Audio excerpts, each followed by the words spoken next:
Hello viewers, welcome to Devi super food. నేను బాగున్నాను, మీరందరూ చాలా బాగున్నారా? ఇవాళ నేను మా బుడ్డోడు సూపర్ మార్కెట్కి వెళ్తే ఆఫ్రికన్ బ్రింజాలని అమ్మేశాడండి. అవేమో చూడడానికి తెల్లగా పచ్చగా ఉన్నాయి. మా వాడికేంటి అమ్మ వెరైటీ వెరైటీ తీసుకో అన్నాడు. సరే తీసుకొచ్చి ఎలా వండాలి అని ఆలోచిస్తుంటే మన పప్పుల పొడి ఉందిగా, పప్పుల పొడి వేసి శుభ్రంగా గుత్తొంకాయ కారం వండేసానండి.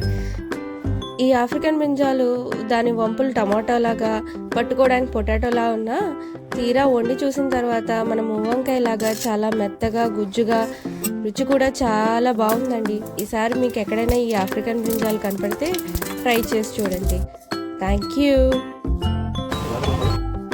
ఇలాంటి మరిన్ని వెరైటీస్ కోసం సబ్స్క్రైబ్ చేయండి దేవి సూపర్ ఫుడ్. మమ్మల్ని ఎంకరేజ్ చేయండి. ధన్యవాదాలు.